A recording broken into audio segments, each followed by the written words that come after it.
Hello, everyone. Welcome to the Stephen King Cast, one man's musings on the works of Stephen King.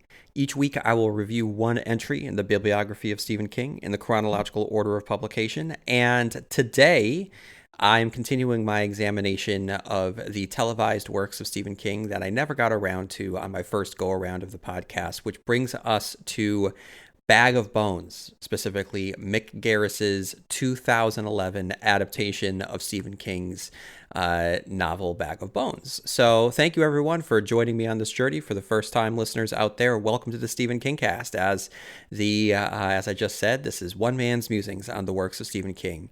This was originally founded in 2014, way back when I was seeking out a Stephen King podcast that I would like to listen to following the conclusion of one of the books I had just read, and nothing existed. And so after much deliberation, I decided to sit down and actually create the podcast that I myself would like to listen to. And 12 years later, here we are, still going strong. And right now I have been focusing on looking at all of the televised works of Stephen King that I never got around to when I was making my way through the chronological order of publication. So if you are new, thank you so much for checking it out. If you just head into the back feed, everything is arranged in the order of novel and book publication. So if you're looking for any movie, the movie or television show adaptation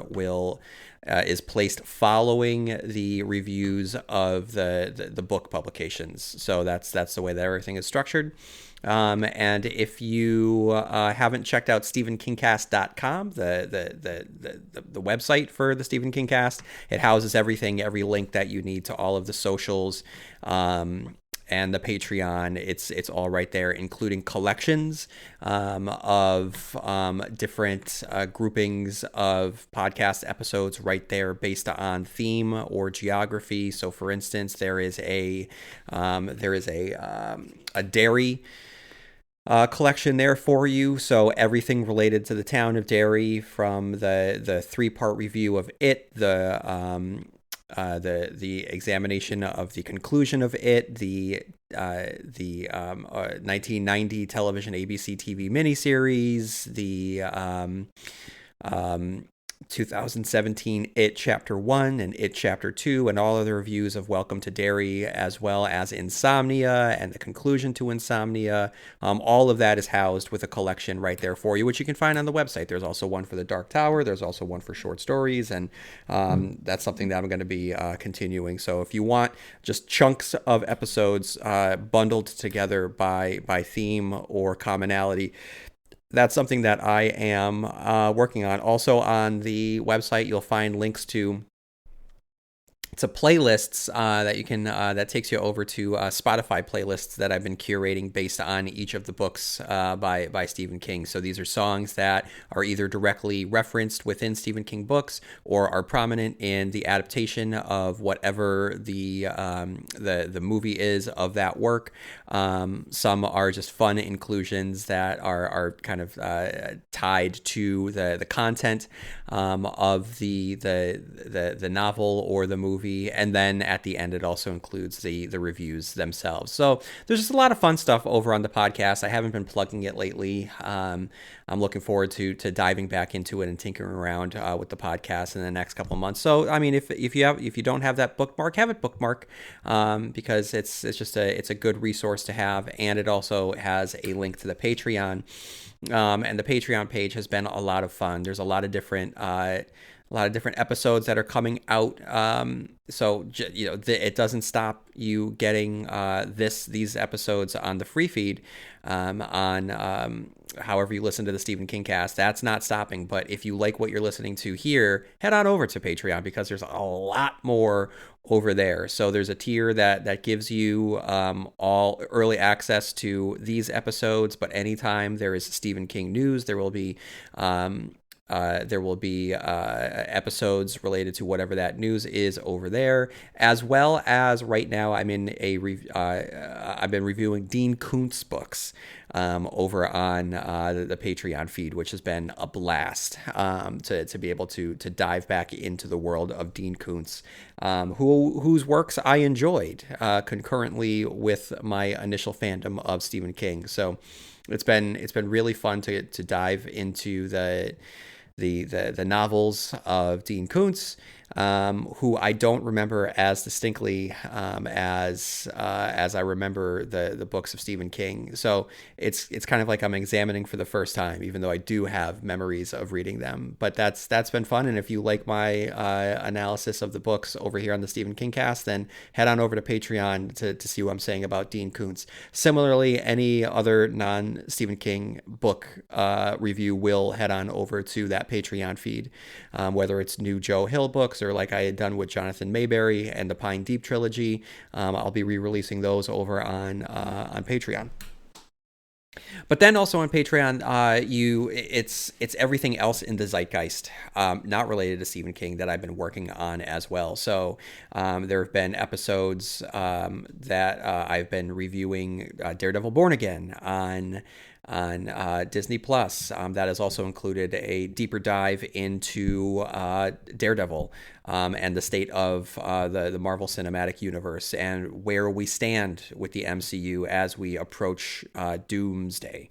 I have done a deep dive into Batman, exploring the pop cultural highs and lows and journey that we have taken with Batman over his lifespan as we start to head closer to the day that Batman enters public domain, and what that means specifically around the interpretation of the character in absolute Batman. I just did a review of Something Very Bad Is Going to Happen from Netflix, which was a blast to do. I have done a deep dive into Godzilla and King Kong, and I did a review of the 2014 Gareth Edwards Godzilla movie, all leading towards a weekly review of Monarch Legacy of Monsters Season 2.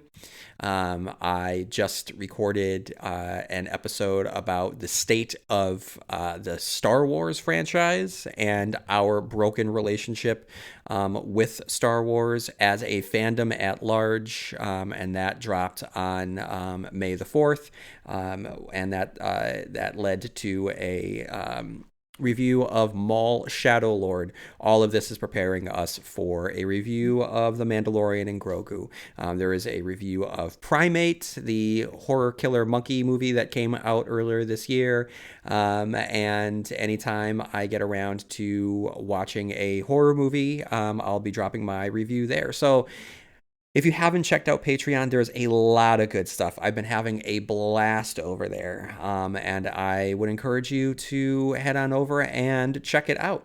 And like I said, anything that I'm doing over on Patreon is not taking away from what I'm doing over here on the original feed. And if you have any thoughts on any of this, any questions on Patreon, anything at all, just write over to stephenkingcast@yahoo.com, and I would be able to answer. I'd be happy to answer any question that you have, and please share any thoughts that you have. Anything related to Stephen King, hopes and dreams that you have over for Stephen King, what you would like to see him do, possibly in other worlds than these, his upcoming conclusion to the Talisman trilogy and beyond. What would you like to see? What would you not like to see with future Stephen King books? Anything that you would like to write into, just share your thoughts at stephenkingcast.com. No, stephenkingcast@yahoo.com. And speaking of emails, I want to share some emails. And we have Stephen who writes, this is an email I've been meaning to send for about 6 months. I just wanted to say how pleased I am to see you expanding and updating the podcast. I was genuinely wondering why my feed was suddenly blowing up. I briefly wondered if you were riding the wave of the new Netflix King adaptations. And honestly, why not? Your work deserves all the attention that it can get. Stephen, thank you so much. I really appreciate it. So everyone who had been already subscribed to the Stephen King Cast back in January, I believe, I was reordering all of the podcast episodes so that it really was streamlined, and I did some re-editing to older episodes, and so I was re-uploading, which meant that everyone's feeds were blowing up. So I do apologize for that. Thank you for being patient through that whole process, everybody. I'm really writing to say thank you for both the current episodes and the older ones. I first started listening back in 2018 during COVID, when I was stuck indoors here in the UK. I decided to reread Needful Things, a particular favorite from my early teens back when I tore through King's doorsteps like It, Christine, and Misery. From there, I made the widely optimistic decision to read everything in order, without quite realizing what a monumental undertaking it would be. I'm almost caught up now, with just Under the Dome and Sleeping Beauties, a pair of larger novels left. By the way, I tried to keep up with the TV and film adaptations too, many of which I wouldn't even have known about if it weren't for the podcast. That's been a tougher task, especially as some aren't available on streaming and didn't get aired on over here ever. I was particularly gutted after buying a Region 2 DVD of Needful Things, only to discover they'd cut around 45 minutes from it. Ed Harris is so good in that role, I was genuinely gutted and wondered why they'd cut so much. I'd never heard of the Golden Years, but now I'm on the hunt, so thanks. Stephen, it's okay. It's okay if you don't check that one out. I admit I'd never quite managed to get into the Dark Tower series. It's just not for me. That said, your podcast helped me make some really important connections across King's wider universe. Links to books like Insomnia, The Outsider, and Straub collaborations that I otherwise would have missed. I can't wait to hear your thoughts on the Tommyknockers. Ironically, the novel I was most hesitant about has become one of my favorites. At first, I was very much on the fence. King does his Alien novel? I don't know. But it completely won me over. I actually think it's a remake with huge potential. Sadly, I can't say the same for the latest Running Man adaptation, which was a real bummer for me. On the other hand, The Long Walk is now right up there with The Shawshank Redemption. It pulls at my heartstrings every single time. I'm going to jump in. I'm right there with you, Stephen. You and I are walking side by side in sync on your thoughts on the Tommyknockers. I remember sitting down, not sure what I was going to get into, but rereading it and really finding enjoyment in Tommyknockers, and fully believing that, yes, there is... this could make for a killer movie right now. When I did my re-release, and actually no, not my re-release, because I had never reviewed the TV miniseries starring Jimmy Smits, but when I was able to watch that and put my thoughts on it, the fact that we are living in a world of AI right now that does so much of our work for us, and it's eroding these qualities of creativity and this human connection that we have. It was very insidious to watch the Tommyknockers, knowing that we are living in this AI world, with the Tommyknockers being, though he did not write it as an AI comp, it certainly works as one now. So the movie could take on new life in the world that we find ourselves living in. As it stands as a drug metaphor, I think that it works wonders. But having it be that making that connection to artificial intelligence, it's I think there's a lot to be done that would allow a fun, raucous movie that has some commentary for the present day. And then also, yes, The Long Walk, I didn't know what to expect. I didn't realize that I was going to fall in love with it as much as I did. I thought it was great. And no one's talking about it, which sucks. But people were talking about The Running Man, and again, I agree. That was a huge disappointment for a movie called The Running Man. It's kind of a slog. Anyway, so Stephen continues. I also think that the Rob Lowe's Salem lot is hugely underseen gem, and certainly better than the most recent adaptation. Sometimes I'd wish they'd just leave the classics alone. I'm aware the irony, the Tobe Hooper version is still the best, though I no doubt we'll see Christine and Misery remade again before long. So I just released my review of the 2004 Rob Lowe starring miniseries. I wasn't a huge fan, and I want to go back and check out the more recent 2024 James Wan produced. I can't remember who directed it, but I do want to check that one out again now that I have recently seen the 2004 one. I don't think that I gave a full, in-depth review of the more recent adaptation. I believe I did give some thoughts, but it wasn't, I don't believe that it was really that much in depth. So I would like to kind of go back to that at some point and kind of give the overall statement, thought processes on the state of Salem's Lot. Okay, and then it still amazes me that King's work is responsible for some of the best literature and cinema ever made. Carrie, Shawshank, Stand By Me, Salem's Lot, as well as some less stellar efforts. Lisey's Story, Storm of the Century, The New Running Man. Haha, yes, that is something that I have been struggling with that astounds me as I've been making my way through these TV adaptations. There are just some that are atrocious. And it's like, this is coming from the same person who gave us The Mist and Shawshank Redemption and Stand By Me and The Long Walk. But then we also have something like Riding the Bullet. And as we'll talk about today, Bag of Bones.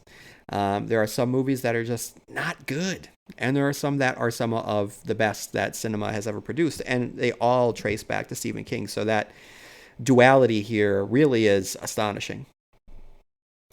And then Stephen continues, anyway, I hope this message finds you well. Thank you again for creating something that has genuinely felt like a friend over the years, not just during the good times, but especially during the darker days, when a Stephen King novel followed by a KingCast episode helped me get through. All the best, Stephen. Stephen, thank you so much. I really appreciate it. Thank you for the support through all the years. Much, much appreciated.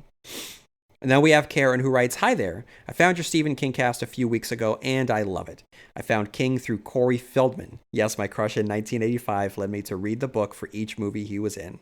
Obviously, that was The Body, circa 1986. After that, I didn't pick up King again until 4 past midnight, and the rest is history, as they say. I've read everything except Elevation, Sleeping Beauties, and The Institute, although I'm working on that one. I recently introduced King to a coworker, and she loves him. My question for you is, should Insomnia read between Dark Tower books or before starting them? She's a long way from the tower, but I'm trying to steer her in the right direction. Personally, I read Insomnia prior to any of the DT books, and honestly, I didn't love it. I'm currently listening to Insomnia on audiobook, hoping to get a better appreciation for it. So let me answer that. I think most oftentimes when there is something that is connected to something else, I think that the best way to ingest it is to follow the creative processes and path laid by the author. Okay. And so I would say if this person is going to be getting into the Dark Tower saga at large, to simulate the reading experience as close to the publication as you could have. So read Salem's Lot, read The Stand. Then you can get into the Talisman. Then you can read The Dark Tower, and then The Drawing of the Three, then The Wastelands, then Insomnia, then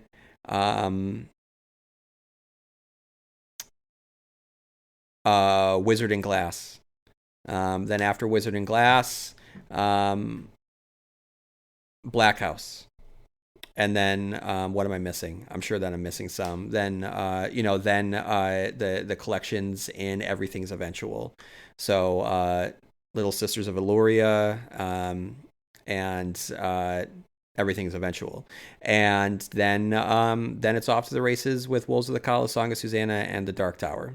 Hearts in Atlantis. You got to get Hearts. I knew. You see, I knew I was forgetting something in there. But I think that a lot of time we try to create, kind of cheat sheets for people. Which order should we read things? What should we watch things? I see this come up a lot with Star Wars. What order should I watch it in?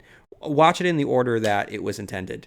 I don't know why anyone would choose to watch in the numerical order. Do it in the order that was intended for the effect that was designed to have upon you by the filmmakers. Similarly, I see this pop up a lot. What order should I watch Twin Peaks in? Watch it in the order that it came out. Watch Twin Peaks seasons 1 and 2. Watch Fire Walk with Me. Watch the Missing Pieces. And then, yes, absorb all of David Lynch's works, and then watch Twin Peaks: The Return, so that you get this full celebration of not just Twin Peaks, but this auteur's life and filmography. It was a bit of a detour, but yes, I would not read Insomnia first prior to the Dark Tower books, because you're going to get that Dark Tower content within that book, and it helps to have that background knowledge. And with Insomnia, if you're not able to get into it, if you haven't listened to my review and the review of the ending of Insomnia, if you're just like, this book isn't for me, just listen to my thoughts if you haven't, because I am a big fan, and I understand why it's not for everyone, but I do make a case in those episodes for the worth of Insomnia and how to look at Insomnia to view it as a thematic sequel to it. I really do stand by that book. There's a lot of good stuff in there. All right, so Karen continues to write. Anyway, thanks for doing what you do. It reminded me of the great stories I've read through the years. Thank you, Sai. Long days and pleasant nights. All right, Karen, thank you so much for writing in. I really appreciate it. And give us an update on your friend and where your friend's at. And then if you haven't recommended this podcast to the friend, please do so, because I would love to get your friend's thoughts by writing into stephenkingcast@yahoo.com. Bronson writes, "Greetings. I just started listening to the podcast. You're doing a great job. It provides awesome insight and a fresh perspective on King's work. I'm only on the 3rd episode, and I'm enjoying my journey and narrative thoughts about the characters and plots and more. Example, I never really considered the Carrie narrator possibly embellishing the events surrounding the town as Carrie had destroyed it. Being that she was a vitally important character in the story, I'm totally for the story possibly been skewed from her point of view. Keep up the great work and keep it going. I will keep listening and email you when your episodes jump out at me, and will surely email when I go to the ones where you discuss my favorite novels and theatrical adaptations. Thank you." Bronson, thank you for writing in. Yes, please keep those emails coming. Greatly appreciated. And so he is referring to the episode of Carrie in which I'm discussing Snoo Snell as being an unreliable narrator. It's a question that I think that we should explore as we engage with Carrie, because there is not an omniscient narrator telling the events. It is presented to us through a character whose motives are questionable if you stand on the outside and look at it with some critical thinking.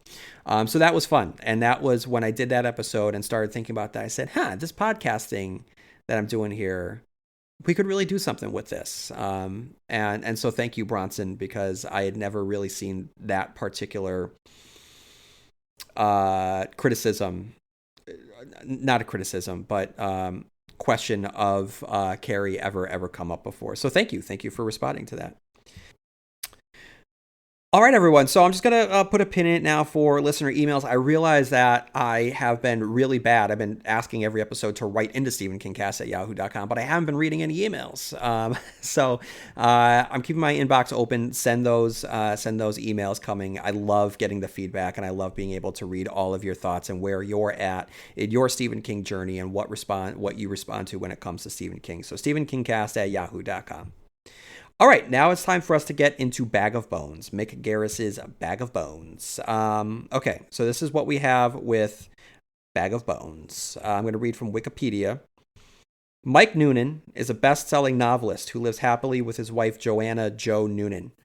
During a book signing, Jo is hit by a bus while crossing the street from a nearby pharmacy. As she dies in his arms, Mike notices that Jo has brought a pregnancy test and assumes that she may have been having an affair, as he has had a low sperm count and was unable to conceive.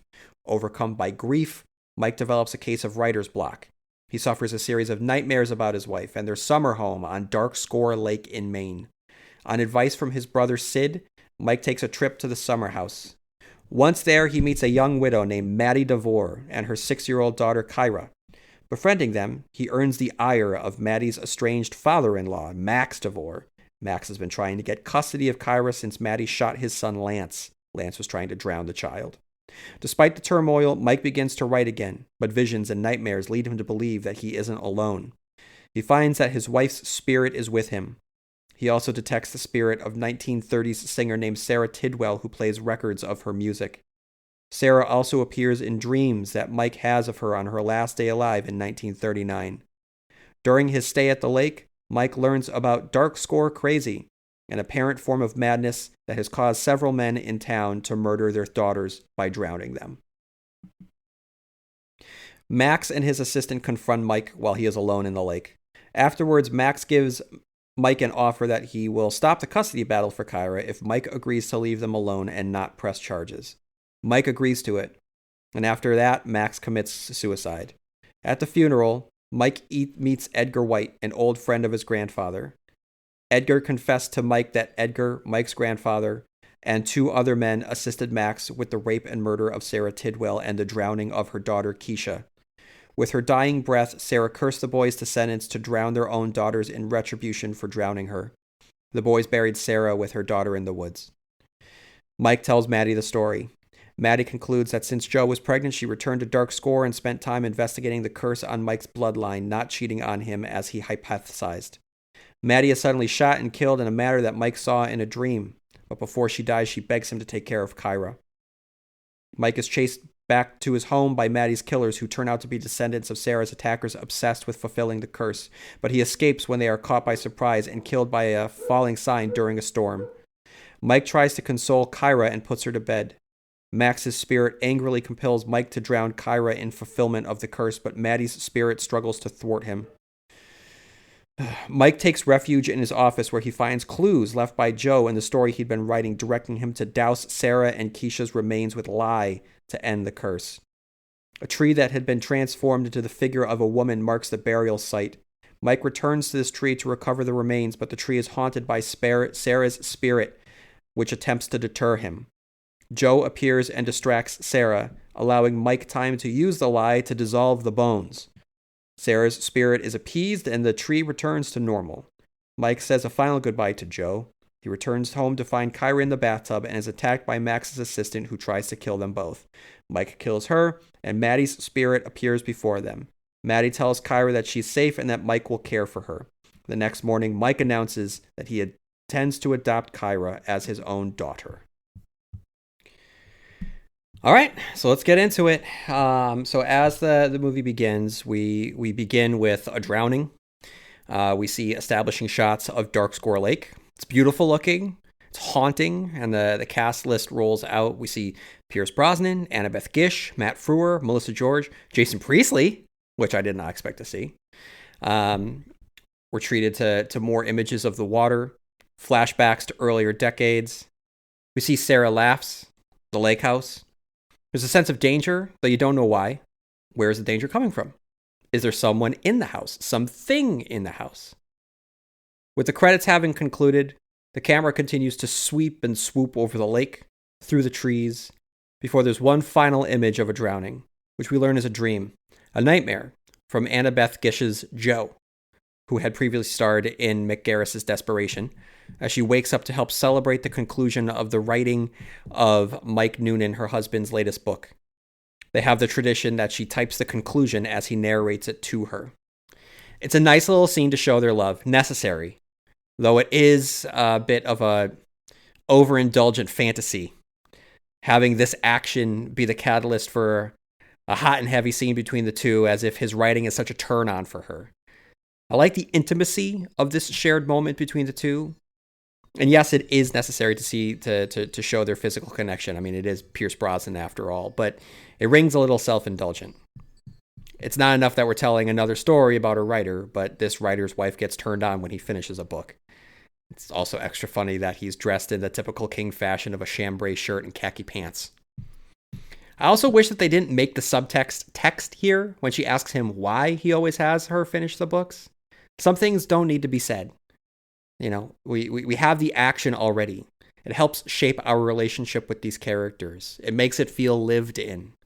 We don't need the conversation about it. So any strength that might have occurred with understanding that they have this tradition Like, we don't need to talk about the tradition for the audience's sake. The audience is smart enough to pick up on the tradition.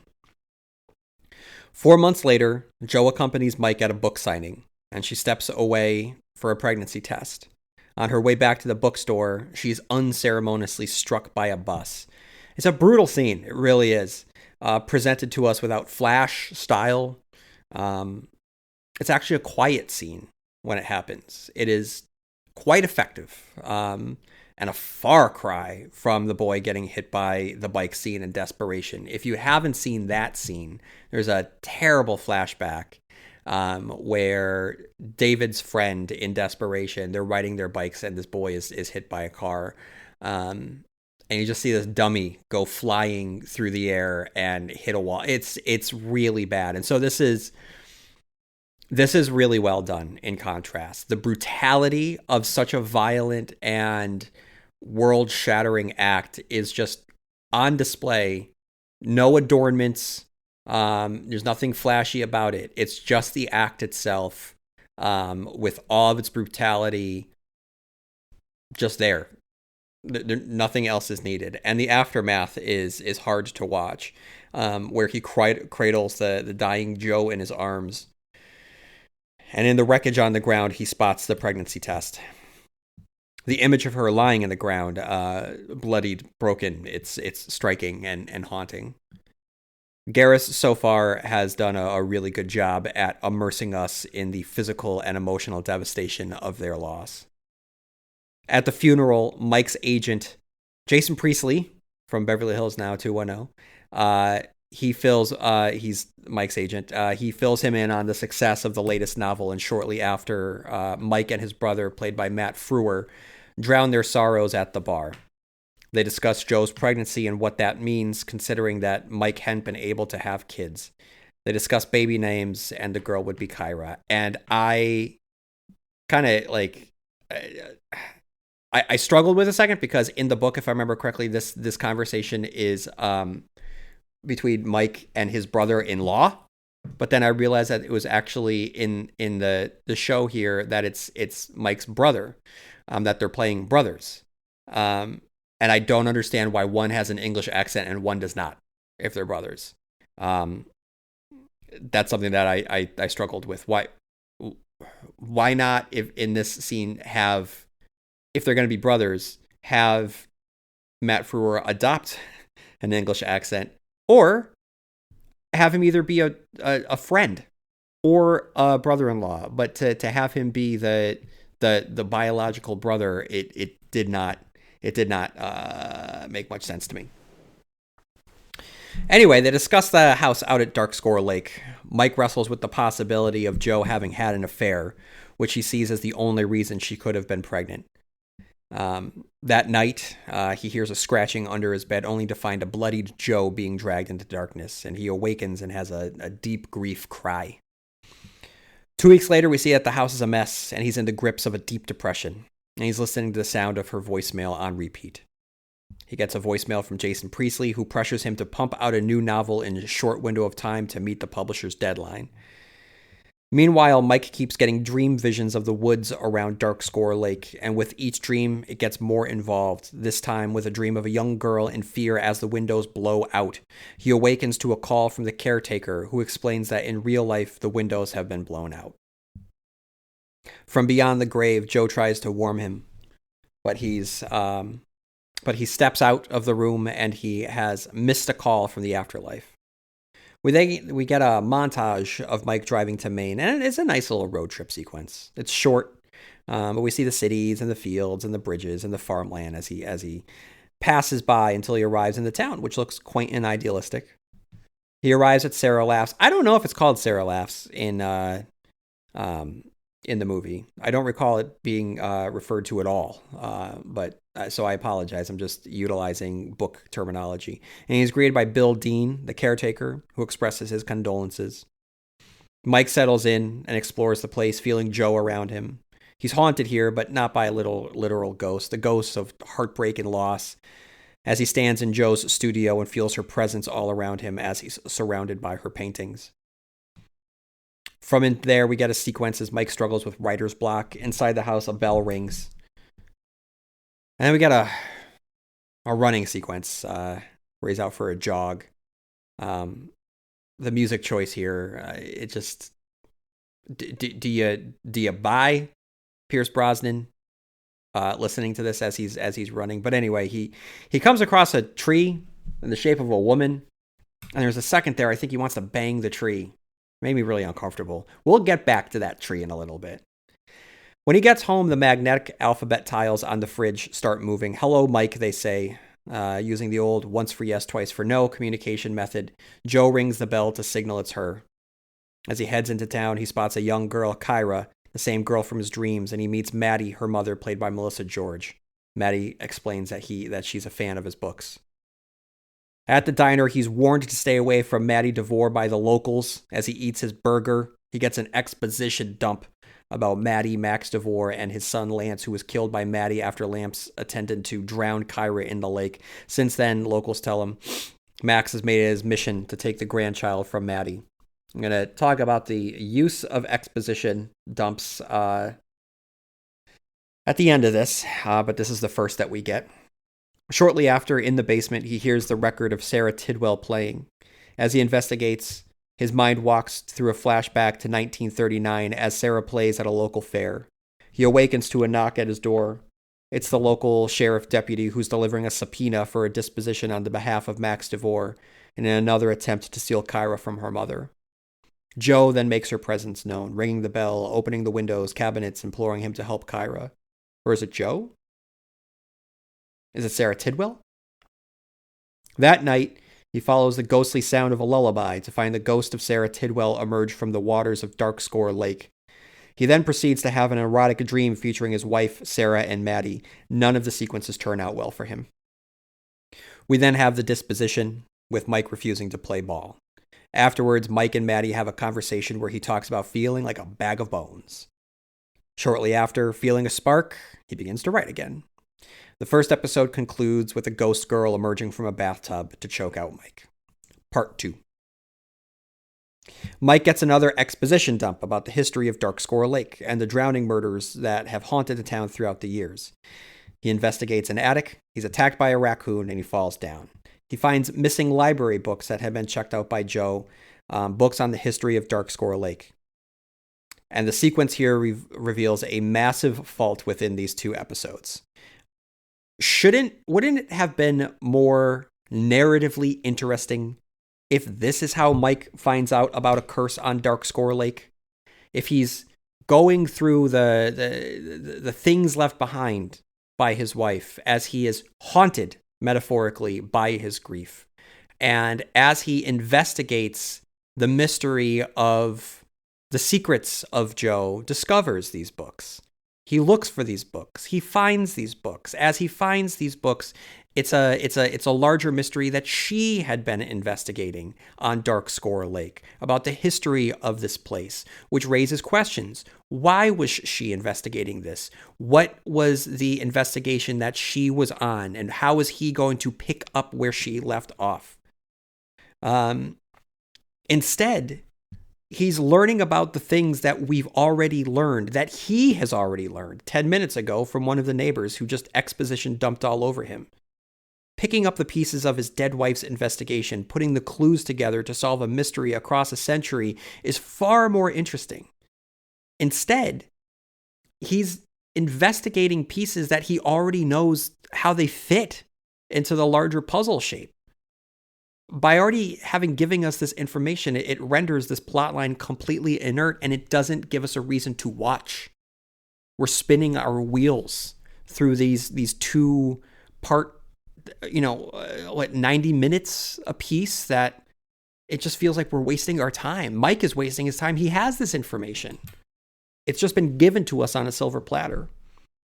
Maddie interrupts to let Mike know that the custody battle has been dropped. He walks her to the car, and in his absence, the ghosts make a mess of the cabin. The Maddie plotline, by the way, just isn't working. Maybe it's the directorial depiction of Maddie.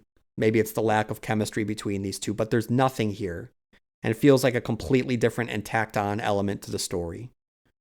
While on the run, he touches the tree lady and has a violent reaction. He then meets Max DeVore and his assistant, Rajette. Mike is punched into the water and terrorized by a rock-throwing rod jet. It's a shocking moment. Goofy, but shocking. Later, he's visited by the sheriff deputy who passes along a message from Devore that if no legal action is pursued, Max will relinquish his pursuit of Kyra. That night, we see Rod Jet kill Max in the bathtub. In a flashback dream ghost sequence, Kyra is haunted and hunted through the barn by men who have come to abduct her. He awakens to a phone call from Maddie, who lets him know what we had just learned from the ghost of Sarah Tidwell in his dream, that Max Devore is dead. Looks like they're having a funeral the very next day, because that's how these things work. Maddie tells Mike that Joe would want him to be happy. And he agrees to come over to dinner after the next day funeral. Mike goes to the funeral and follows up with one of the attendants who mistakes Mike for his grandfather. He tells Mike about the history of the town, revealing that Joe had come to him to learn about the town, about Sarah Tidwell, and that 1930s fair. All right. So the next scene that happens is the flashback to the events. This one is hard to watch, and it's hard to really talk about. So spoiler alert, if you haven't watched it, it depicts rape and child murder. And it's hard to watch, not because of the effectiveness of the storytelling, just because of the content. What happens here is that Sarah is raped by Max Devore while her daughter is drowned in a lake.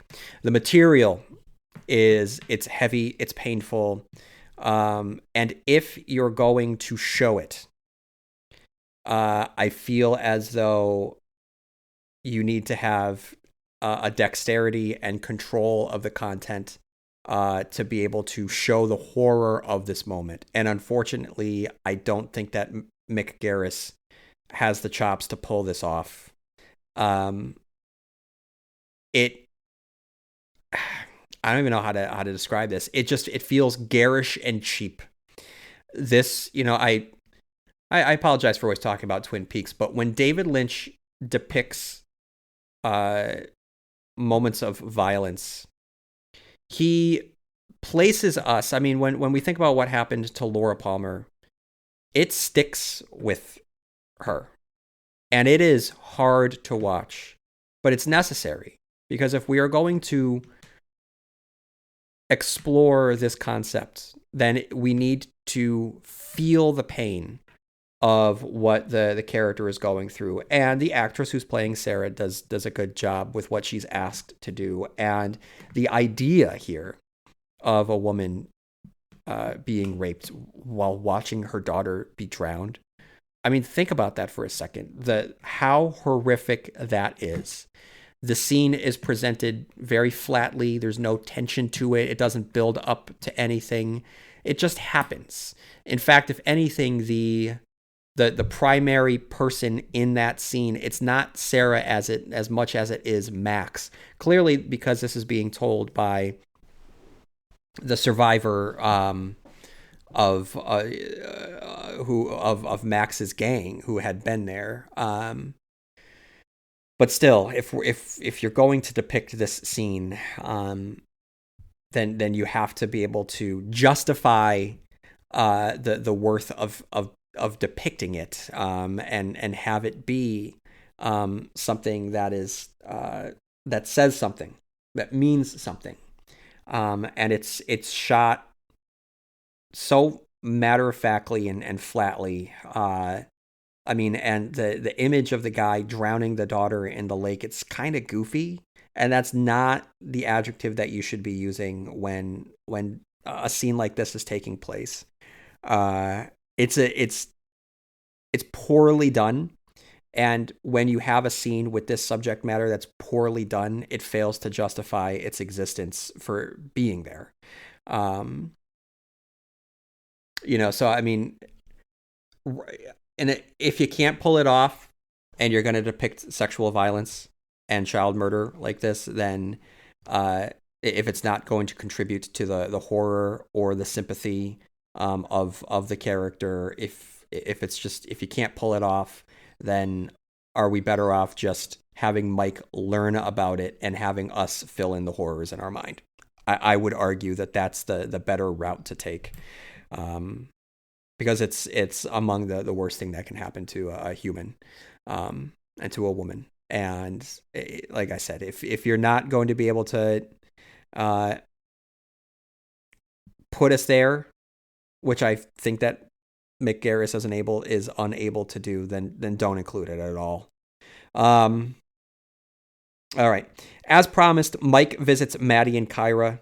As he reads to Kyra, she describes the dream that he had the previous night in which Kyra had been taken away.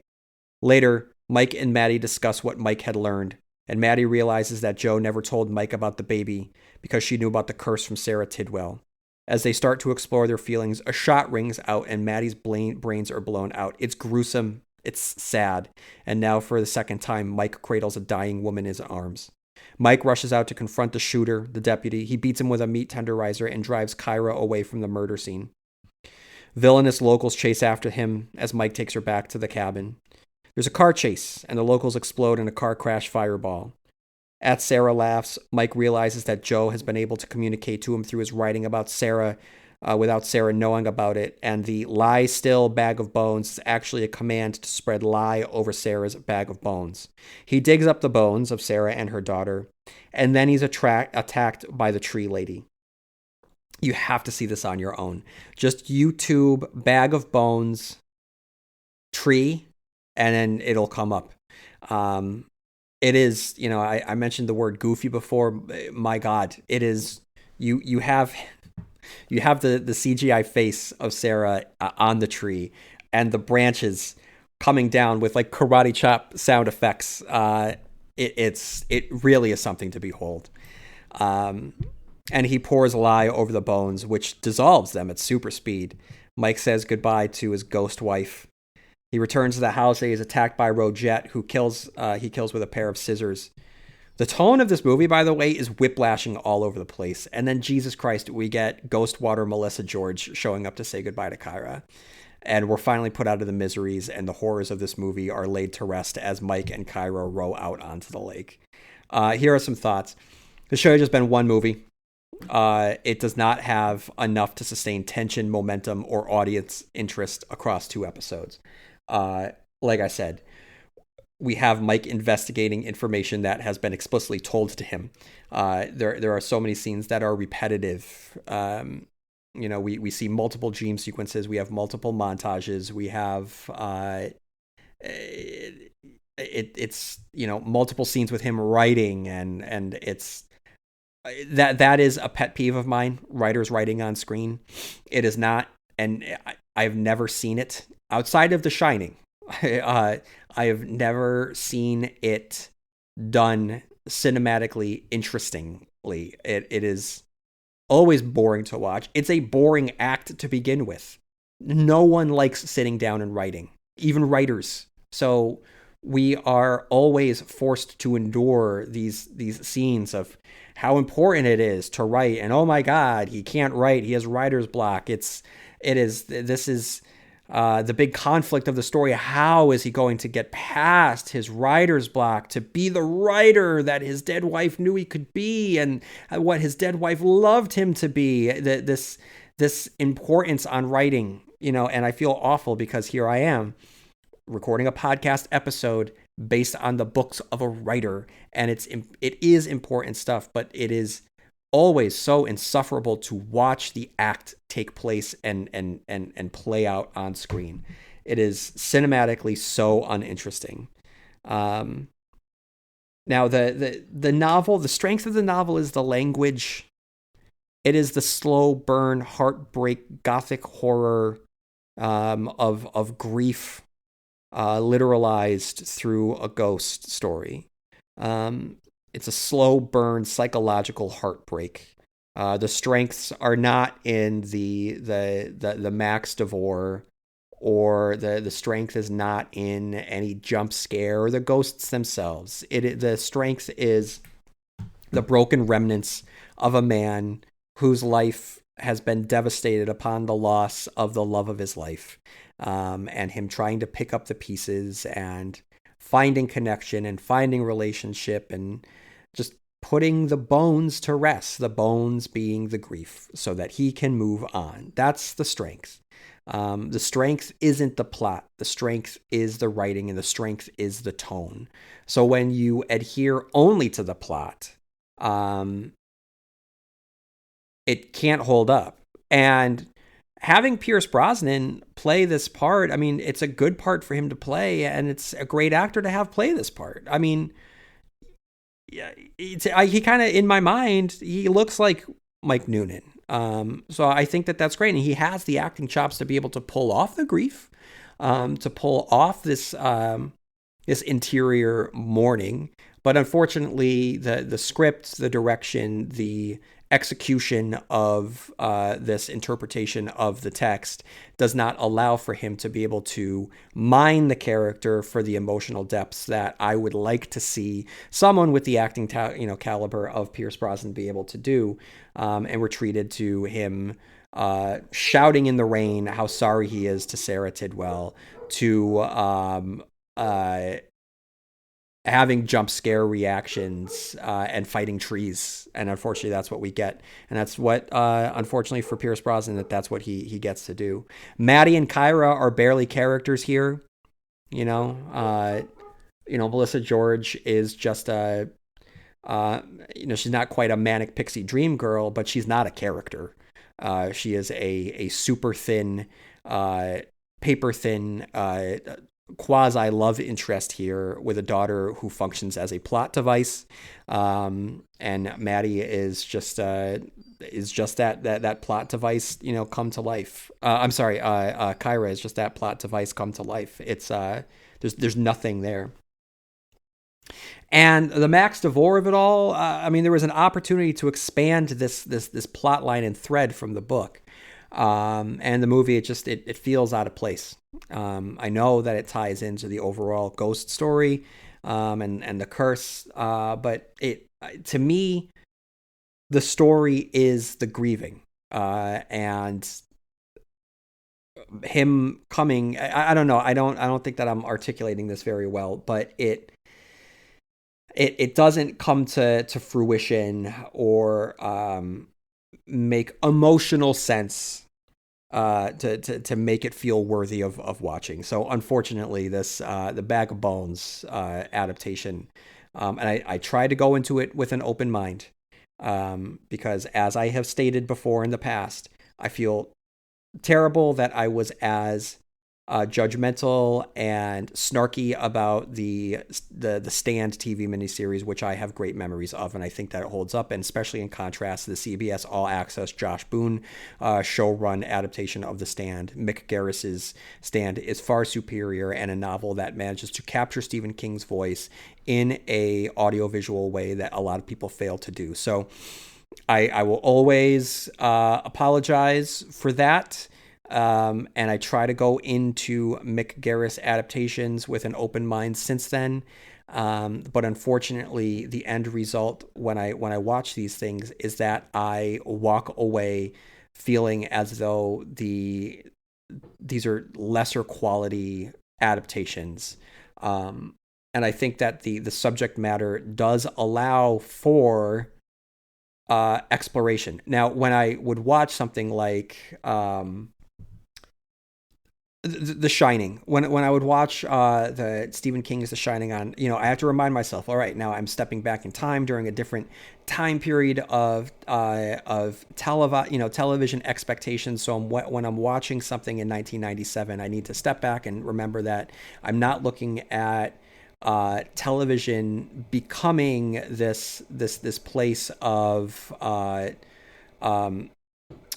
critical destination where it does become the place where there is prestige, because for years where prestige stories were told was in the movies, and then to a lesser extent there was television. And so I just needed to reorient myself and say, okay, you have to judge it for what it was with the constraints and limitations at the time. Even then, with something like The Shining, I have difficulty being able to find value in the output, even judging it compared to what could be done within the medium and the limitations. I feel that decisions are made that are entirely make it a lesser film. And then so when Desperation comes out, I still have, which is 2006, we have moved past those limitations, and we are now entering a time when we are in a world of prestige TV. We are, now post Sopranos, post Lost. We are now being more ambitious with what we are doing in television. And there is more opportunity to be able to explore these things with grace and maturity and seriousness. And there are, with something like Desperation, there are some moments of that really shine. And there's, some things that drag it down. But the strength of Desperation, I would say, is the length. And if we had a 2-hour movie or a 90-minute movie just on Bag of Bones, it would whittle away a lot of that fat. And it would allow us to be able to judge the execution more clearly. But here there's just so much fat on the bone. There's so much wheel spinning. There's so much, I would just say, treading water instead of actually moving in any direction. And a movie about deep grief and sorrow. You can definitely tell a ghost story about that. Clearly Mike Flanagan has had a great track record at being able to do that. So, all right, let me see. So that's all that I have. Oh, no, I don't. I got some Easter eggs. So number one, we have Joe say, here's your number. We have at the book signing, someone say that they're his number one fan. That is a reference to Misery, which is further shouted out when Joe says, have fun with Annie Wilkes here, which is a direct reference to Misery. We get a reference to a Bachman book being released, where this is existing in a world where Stephen King is an author and Richard Bachman is a pseudonym, and Mike Noonan has some competition there with Bachman. And we have also within this world, it appears as though Booyah Moon is a thing. Fans of Lisey's story and longtime listeners will know how much I despise the little catchphrases and idiosyncrasies within Lisey's story. Booyah Moon being one of them. Booyah Moon, I hate even saying it, is one of the crossword puzzle things that Mike experiences when he's looking through Joe's crossword puzzles. And I will get to Lisey's story later when I review the Apple TV adaptation starring Julianne Moore. But that's all that I have for now for Mick Garris's 2011 adaptation of Bag of Bones. If you have any thoughts, please write into StephenKingcast. You can head on over to stephenkingcast.com. For the website. You can follow me on TikTok, on Blue Sky, on Facebook, and on Instagram, and on Patreon for a lot of content, including early access to upcoming episodes. So this has been a blast, everyone. So if you have any thoughts, write into stephenkingcast@yahoo.com, and may you have long days and pleasant nights, and I'll see you here next time where MOON spells Stephen King Cast.